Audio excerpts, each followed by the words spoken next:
પુસ્તકનું નામ પ્રજ્ઞાવતારની વિસ્તાર પ્રક્રિયા. લેખક પંડિત શ્રીરામ શર્મા આચાર્ય. ઓડિયો 2. ફોટોગ્રાફીથી માત્ર આકૃતિને લગતી જાણકારી મળતી નથી, બલકે એના ગુણ, કર્મ, સ્વભાવના સંબંધમાં ઘણું બધું જાણી સમજી શકાય છે. આ જાણકારી માત્ર વસ્તુ સ્થિતિને જ દર્શાવતી નથી, બલકે ભાવિ સંભાવનાઓ તેમજ વીતેલી ઘટનાઓનો આભાસ પણ આપે છે. સાધારણ રીતે તો આ આંકણી ભિન્નતા સૂચક ચિત્ર વિચિત્ર જાણકારી જ આપી શકે છે, પરંતુ જેમને એના સૂક્ષ્મ દર્શનનું જ્ઞાન છે તેઓ એ પણ શોધી કાઢે છે કે આવનારા દિવસોમાં કેવા શુભ અશુભ ઘટનાક્રમ સાકાર થવાના છે. આને આધારે કઠણાઈઓનું નિરાકરણ જ નહીં, સુખદ સંભાવનાઓને વધુ સારી રીતે ફલિત કરવાની બાબતમાં માર્ગદર્શન આપી શકે છે. કોઈ પણ ઘટનાક્રમ અનિવાર્ય કે અકાટ્ય નથી, એ સૌના ઉપાય ઉપચાર છે. કેટલાય રોગો અસાધ્ય કે કષ્ટસાધ્ય ગણવામાં આવે છે, પરંતુ એવું નથી કે એનો ઉપચાર હોઈ જ શકે નહીં. મનુષ્યને પોતાના ભાગ્યનો વિધાતા આ દ્રષ્ટિએ જ કહેવામાં આવ્યો છે કે એ જ્યાં નસીબથી પ્રેરાય છે ત્યાં એનામાં એક ક્ષમતાના બીજ પણ મોજૂદ છે કે નિવારણ કરવાના ઉપાય શોધી શકે, બનનારને ટાળી શકે અને પ્રતિકૂળતાને અનુકૂળતામાં બદલી શકે. આ દ્રષ્ટિએ આ સૂક્ષ્મ વિદ્યાઓની ઉપયોગિતા પણ છે. જો પરિવર્તન સંભવ હોય નહીં તો મનુષ્ય ભાગ્યચક્રની કઠપૂતળી માત્ર બનીને રહી જાય. થોડી વધારાની પૂછપરછ. 21મી સદીની અવધિ અનેકાનેક પડકારોથી ભરેલી છે. નદીનો પ્રવાહ અને હવાની દિશા બદલવાનું સહજ હોતું નથી. એ મુશ્કેલીઓમાંથી પણ મનુષ્ય જ પાર ઉતરી શકે છે, પણ એટલું ચોક્કસ છે કે એની પ્રતિભા અસાધારણ હોવી જોઈએ. સાધારણ યોગ્યતાથી એમ કરવાનું દુઃસાહસ જ મનાશે અને જોખમી પણ. અખંડ જ્યોતિ પરિજનોની આવડી મોટી ભીડ કંઈ આકસ્મિક જ એકઠી થઈ નથી. અમુક રુચિનું પઠન પાઠન કરવાનું કુતૂહલ જ એમને એકત્રિત થવાનું કે એક સૂત્રમાં બાંધવાનું કારણ નથી, પરંતુ એની પાછળ કેટલાક રહસ્યમય કારણ પણ કામ કરી રહ્યા છે. મરજીવો ઊંડા પાણીમાં ડૂબકી મારીને મોતી મેળવે છે. હીરા માણેક મળે છે તો ખાણોમાં જ, પરંતુ એને કોઈ ગમે ત્યાં ખોદકામ કરીને મેળવી શકતું નથી. દુર્લભ જડીબુટ્ટીઓ લાંબી શોધ પછી કોઈ વિશેષ ક્ષેત્રમાં જ મળી શકે છે. નજીકના ભવિષ્યમાં કેટલાયને કેટલી મોટી ભૂમિકા નિભાવી શકવાની ક્ષમતાથી સંપન્ન કરવાના છે. દરેક કામ દરેક આદમી કરતો નથી. ભારે વજન હાથી જેવું સમર્થ પ્રાણી જ ઊંચકવામાં સફળ થાય છે. નાના કદના પ્રાણી માટે એનું ઉપાડવાનું તો દૂર રહ્યું, પરંતુ વધુ પડતા ભારથી એમનું પોતાનું જ કચુંબર થઈ જાય. દરેક મનુષ્ય બધી ક્ષમતાઓથી સંપન્ન નથી. રામાયણમાં હનુમાનની અને મહાભારતમાં અર્જુનની જે ભૂમિકા રહી એને એ દિવસોમાં ઉપસ્થિત વ્યક્તિઓમાંથી અન્ય કોઈ સરળતાથી પૂર્ણ કરી શકત નહીં. મનુષ્યની સમર્થતામાં સંદેહ નથી, પરંતુ સંચિત સુસંસ્કારો, પ્રતિભા અને તપ સંપદા વિના સૌ કોઈ ઈચ્છે તે કરી શકે એવું નથી. એ જ કારણ છે કે દરેક હેતુ માટે પાત્રતા જોવામાં આવે છે અને જે કામ જે કરવા યોગ્ય છે એને જ સોંપવામાં આવે છે. સેનાપતિના પદ ઉપર સૌ કોઈની નિમણૂક કરી શકાય નહીં. એની બલિષ્ઠતા, હિંમત, કુશળતા તેમજ પ્રતિભા આદિ ગુણોને પણ જોવામાં આવે છે. હવેના દિવસોમાં અનેકાનેક એવા ક્ષેત્ર સામે ઊભા હશે જેમાં વિશેષ પુરુષાર્થ કરવાની આવશ્યકતા રહેશે. એ સાધારણ લોકો કરી શકે નહીં. આ સાધારણ અને અસાધારણની પસંદગીનું અત્યારથી ધ્યાન રાખવું પડશે. મોટા નિર્ણય એકલા લઈ શકાતા નથી. પ્રતિભાઓની પરખ પ્રતિસ્પર્ધાઓની કસોટી પર થતી રહે છે, અને જેઓ અનેક વખત પોતાની શ્રેષ્ઠતાનો પરિચય આપે છે તેમને જ દુર્ગમ મોરચો સંભાળવા માટે નિયુક્ત કરવામાં આવે છે. બાકીના ઉતરતા મોરચા પર ઉતરતા લોકોને મૂકીને કોઈ રીતે કામ ચલાવવામાં આવે છે.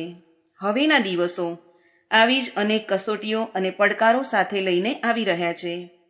આ સંદર્ભમાં અખંડ જ્યોતિ પરિજનોની શોધખોળ અત્યારથી જ આરંભી દેવાઈ છે. આમ તો આ સામાન્ય લોકોની તુલનામાં અસામાન્ય સમજીને જ એકત્ર કરવામાં આવ્યા છે.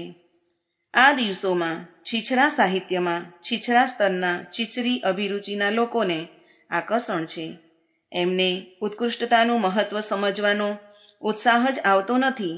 કહેવા સમજાવવાથી પણ તથ્ય ગળે ઉતરતું નથી. આ જ કારણ છે કે ઉચ્ચ સ્તરનું વિવેકશીલતાનું પ્રતિપાદન કરનારું સાહિત્ય લગભગ નહીં જેવું જ ખરીદાય વેચાય છે. લોકો એને આગ્રહપૂર્વક આપવાથી કે મફત વાંચવા પણ તૈયાર થતા નથી. જેમાં રુચિ હોય નહીં એના માટે સમય કોણ બગાડે, માથાકૂટ કોણ કરે? આ જ કારણે અખંડ જ્યોતિના વિષયના અન્ય સામયિકો થોડો સમય નીકળ્યા પછી બંધ થઈ જાય છે. જે નીકળે છે તેની સભ્ય સંખ્યા કેટલાક 100 સુધી જ સીમિત રહે છે. એ પણ જાહેરાતો છાપવાની નીતિ અપનાવ્યા પછી જ કોઈ રીતે નાવ કિનારે પહોંચે છે. પરંતુ અખંડ જ્યોતિની વાત જ જુદી છે. શ્રેષ્ઠ વિષયનું પ્રતિપાદન રહેવા છતાં એના વાચકોની સંખ્યા એવડી મોટી છે કે એની તુલના એના જેવા કોઈ પણ સામયિક સાથે ભાગ્યે જ થઈ શકે. આ ચમત્કાર અનાયાસ થતો નથી. કોઈ આકર્ષક શક્તિએ પોતાના ચુંબકત્વની મદદથી એમને શોધ્યા, ખોળ્યા અને પ્રયત્નપૂર્વક એકત્રિત કર્યા છે. આનું કારણ સામયિક ઘટનાક્રમોમાં શોધવું જોઈએ નહીં. સંચિત સુસંસ્કારિતા અને વિલક્ષણતા એમને પોતાના આકર્ષણ કેન્દ્ર સાથે જોડતી રહી છે. સશક્ત ચુંબકની આસપાસ લોહકણ આકર્ષિત થઈ ખેંચાઈ આવે છે અને એ સ્થાન પર એકત્રિત થઈ જાય છે. આવું જ કંઈક અખંડ જ્યોતિના પાઠકો વિશે થયું છે. આ પ્રસંગને લેખન, પ્રકાશન, વાંચન કે સાહિત્યિક ક્ષેત્ર સુધી સીમિત કરવો જોઈએ નહીં. આ કોઈ વિશાળ મોરચા પેર ઝૂંઝનારા બળવાન યોદ્ધાઓનો સમૂહ છે જે અનેક પરીક્ષાઓમાં ઉત્તીર્ણ થતાં આ શક્તિશાળી અક્ષૌહિણીમાં એકઠો થયો છે. અને સાહિત્યની વિશાળતામાં ઉતરીને સમજવું હોય તો એ જ નિષ્કર્ષ પર પહોંચવું પડશે કે થોડી વિશેષ ક્ષમતા સંપન્ન મધમાખીઓ આ મધપુડામાં રાણી માખીના અનુશાસનમાં રહેવા ખેંચાઈ આવી છે અને આ રીતે સઘનતાપૂર્વક ગૂંથાઈ ગઈ છે. જાણે જન્મ જન્માંતરોથી એક સૂત્રમાં બંધાતી આવી હોય. જેમ સ્નેહ સૂત્રમાં આત્મીય લોકો બંધાયેલા હોય છે એનું નિરંતર પરીક્ષણ પણ થતું રહે છે. પરિજનોને એમાંનું શક્તિ સામર્થ્ય જોતા સમય પર એવા આદર્શવાદી કામ સોંપાતા આવ્યા છે જેમાં સરેરાશ આદમીની રુચિ લગભગ હોતી નથી. તેમનું પણ આટલી તત્પરતા અને તન્મયતાથી સાથ નિભાવતા રહેવું એ જ તથ્યની પરિપુષ્ટિ છે કે આ રસ્તે ચાલતી ભીડ નથી, પરંતુ આ કોઈ વિશેષ ઉદ્દેશ માટે વિશિષ્ટ પરિજનોનો સમુચ્ચય છે. સ્પષ્ટ છે કે 21મી સદીના ઉત્કૃષ્ટ આદર્શવાદી મોરચા પર ઝઝૂમીને લડનાર પ્રચંડ યોદ્ધાઓનો આ પરિવાર છે. એની તાલીમ લાંબા સમયથી ચાલી રહી છે. પત્રિકા લગભગ 52 વર્ષોથી ચાલે છે. એના પાઠકોમાં અધિકાંશ એવા છે જેઓ આરંભથી જ આજ સુધી મિશન સાથે ઘનિષ્ઠતાપૂર્વક જોડાયેલા છે અને એકરસ પ્રશિક્ષણ એકાગ્રતાથી પ્રાપ્ત કરી રહ્યા છે. ઉત્કૃષ્ટ આદર્શવાદની વિચારધારા એમની નસે નશમાં રમતી થઈ ગઈ છે. આમ અખંડ જ્યોતિના સ્થાયી સભ્ય હોવું પણ એ વાતનું પ્રત્યક્ષ પ્રમાણ છે કે 21મી સદીની સાથે જોડાયેલા ઉજ્જવળ ભવિષ્યની સાથે એમનો પોતાનો સંદર્ભ પણ ક્યાંક ને ક્યાંક ઘનિષ્ઠતાપૂર્વક જોડાયેલો છે. એમણે કંઈક એવું કરવાનું અને બનવાનું છે જેને સાધારણ મનુષ્યે અનુકરણીય અને અભિનંદનીય કહેવું પડે. અસ્તુ. પરિજનોના સરનામા સાથે 3 બીજા દિવ્ય આધાર સંકલિત કરવામાં આવી રહ્યા છે. 1. જન્મતિથિ, સ્થળ અને સમય. 2. વર્તમાન સમયનો ફોટો. 3. હસ્તરેખાઓનું અંકન. આ 3 આધાર કોઈને ભવિષ્યફળ બતાવવા સંગ્રહિત કરવામાં આવતા નથી. આનો ઉદ્દેશ માત્ર એટલો જ છે કે આને આધારે પરિજનોની વિશિષ્ટતા નોંધી શકાય અને જ્યારે જે કરવાનું છે એને માટે સંકેત તેમજ માર્ગદર્શન આપી શકાય. એની સાથે જ વિશેષ પ્રયોજનોમાં પોતાનું અંગત વિશેષ યોગદાન આપવાનું પણ છે, જેનાથી મુશ્કેલીઓને સરળ અને સુસંભાવનાઓને વધુ ઉત્સાહપૂર્વક અગ્રગામી બનાવી શકવાનું સંભવ થઈ શકે. દેવી સહાયતા પણ અપેક્ષિત. મનુષ્યના પોતાના પુરુષાર્થ, જ્ઞાન, સૂઝબૂઝ વગેરેનું મહત્વ છે. લગભગ એના જ આધારે લોકો ઉપર આવે છે કે ઉણપ રહેવાથી નીચે પણ પડે છે. પણ ક્યારેક ક્યારેક એમ પણ બને છે કે કોઈ બીજા સમર્થોની સહાયતાથી પણ અટકેલી ગાડી ચાલવા લાગે છે અને મુશ્કેલીઓનો ભાર હલકો થઈ જાય છે. જેમનો વેપાર, વ્યવસાય મૂડીના અભાવને કારણે અટક્યો છે, એમને જો બેંક વગેરેની તત્કાલિક સહાયતા મળી જાય તો અટકેલું કામ ચાલવા લાગે છે અને લીધેલું કરજ વ્યાજ સમેત ચૂકવાઈ જાય છે. મિત્ર સંબંધી પણ ક્યારેક ક્યારેક આવી સહાયતા કરે છે જેની પહેલાં કોઈ સંભાવના કે આશા નહોતી. દેવી અનુગ્રહનું તો શું કહેવું? ક્યારેક વેપાર ધંધામાં અકસ્માત, કોઈ મોટા લાભના સુયોગ મળી જવાના, લોટરી લાગવાના રૂપે એવા લાભ પ્રાપ્ત થઈ જાય કે જેની પહેલાં કોઈ આશા નહોતી.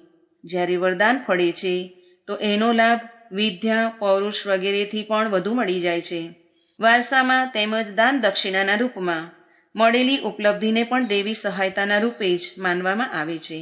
પુરુષાર્થ હોય કે દેવી અનુગ્રહ, એનું મળવું, સુરક્ષિત રહેવું અને કોઈ દુરુપયોગથી નાશ પામવા જેવી પરિસ્થિતિ પણ ઘણીવાર માનવા સાથે સામે આવતી રહેતી હોય છે.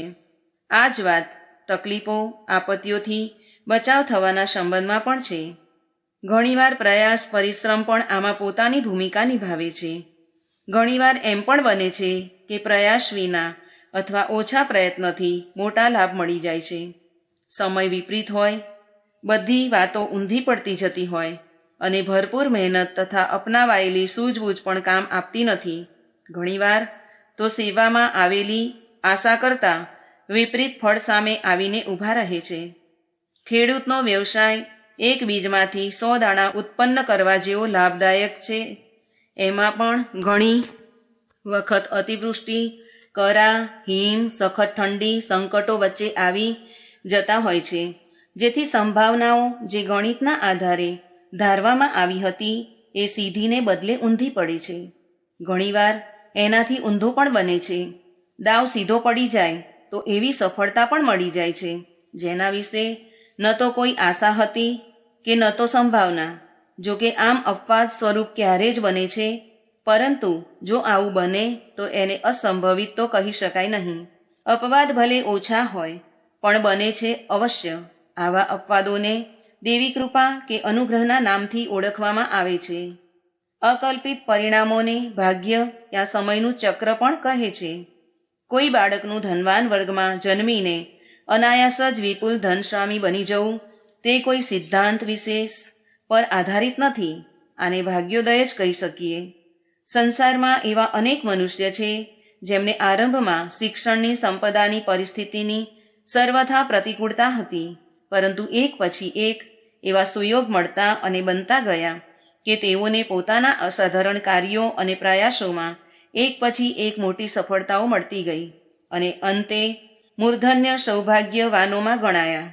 દુર્ઘટનાઓ, વિપત્તિઓ, હાનિ, પ્રતિકૂળતાઓના ક્યારેક એવા કુયોગ આવી પડે છે કે જેમાં કોઈ દોષ પ્રત્યક્ષતઃ દેખાય નહીં તો પણ ન જાણે ક્યાંથી અને કેમ એવા સંકટ આવીને ઊભા રહે છે કે બધું નષ્ટ થઈ જાય છે. થનારા કામ બગડી જાય છે. આવી ઘટનાઓને દુર્ભાગ્ય, દેવી પ્રકોપ, ભાગ્ય, પૂર્વ સંસ્કાર, ભાવિ વગેરે કહીને મનને સમજાવવામાં આવે છે. પરંતુ આ સંસારમાં અનાયાસ નામની કોઈ ચીજ નથી. સૃષ્ટિના નિયમોની અચળતા પ્રસિદ્ધ છે, તો પણ અપવાદ રૂપે આકસ્મિક ઘણું બનતું રહે છે. એની પાછળ પણ થોડા કારણ હોય છે, ભલે આપણે એને જાણતા ન હોઈએ. આમ જોવા જઈએ તો આપણે ઘણી વાતો જાણતા નથી, તો પણ એ અનાયાસ જ બની ગઈ એમ કહી શકાય નહીં. કોનો અસલી પિતા કોણ છે એની ખરી જાણકારી સ્વયં આપણને પોતાને પણ હોતી નથી, પરંતુ આ બાબતમાં માતાના વચનને જ પ્રામાણિક માની લેવામાં આવે છે. બીજો કોઈ ઉપાય પણ નથી. આકસ્મિક લાભ અને આકસ્મિક હાનિની પાછળ મોટે ભાગે ભાગ્યચક્રને કારણ માનવામાં આવે છે, પરંતુ એની પાછળ પણ થોડા નિયમ કામ કરે છે. પૂર્વજન્મના સંગ્રહિત સંસ્કાર સમયાનુસાર ફળતા હોય છે. એનું યોગ્ય વિધાન ન જાણી શકવાને કારણે એને ભાગ્ય કહી દઈએ છીએ. એક બીજું વિધાન પણ સંસારમાં એવું છે કે ઉદાર અનુદાન કહે છે. આકસ્મિક સહાયતા પણ આ કડીમાં આવે છે. જેમની પાસે વધારાના પૈસા હોય છે તેઓ એને બેંકમાં જમા કરાવી દે છે. નિયત સમય પછી એ વ્યાજ સમેત પાછા મળી જાય છે. જો કે જમા કરવામાં અને ઉપાડવાના સમયમાં લાંબા ગાળાનું અંતર હોય છે, પણ એ છે કોઈક નિયમ વ્યવસ્થા પર જ આધારિત. સંસારમાં એવા આત્માઓ પણ છે જેમની પાસે પુણ્ય ફળનો પ્રચુર ભંડાર ભર્યો પડ્યો છે.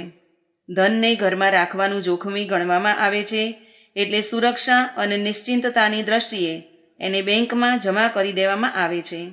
પુણ્ય પરમાર્થ પણ એવું જ ધન છે જેને ઉદાર ચેતા ભગવાન જરૂરિયાતવાળાને આપતા રહે છે. એમાં બે લાભ છે. એક તો જેનું કામ અટકી પડ્યું હતું એને કામ થઈ જાય છે. બીજું જેણે જમા કર્યું હતું એને આવશ્યકતા અનુસાર પાછું મળી જાય છે. પુણ્ય પરમાર્થનો દાન અનુદાનનો આ ક્રમ પણ એ જ આધારે ચાલે છે, જેને આધારે બેંકોનું, વીમાનું, શેરોનું કામ ચાલ્યા કરે છે. અનુદાન આદિના ચક્ર પણ આ જ આધારે ચાલે છે. 21મી સદીમાં બેવડા કારોબાર મોટે પાયે ચાલશે. એક એ કે જે અનિચ્છનીયતાઓ આ દિવસોમાં ખરાબ રીતે છવાયેલી છે એને ઉલટાવી દેવી, જેથી છવાયેલા સંકટોને દૂર કરી શકાય.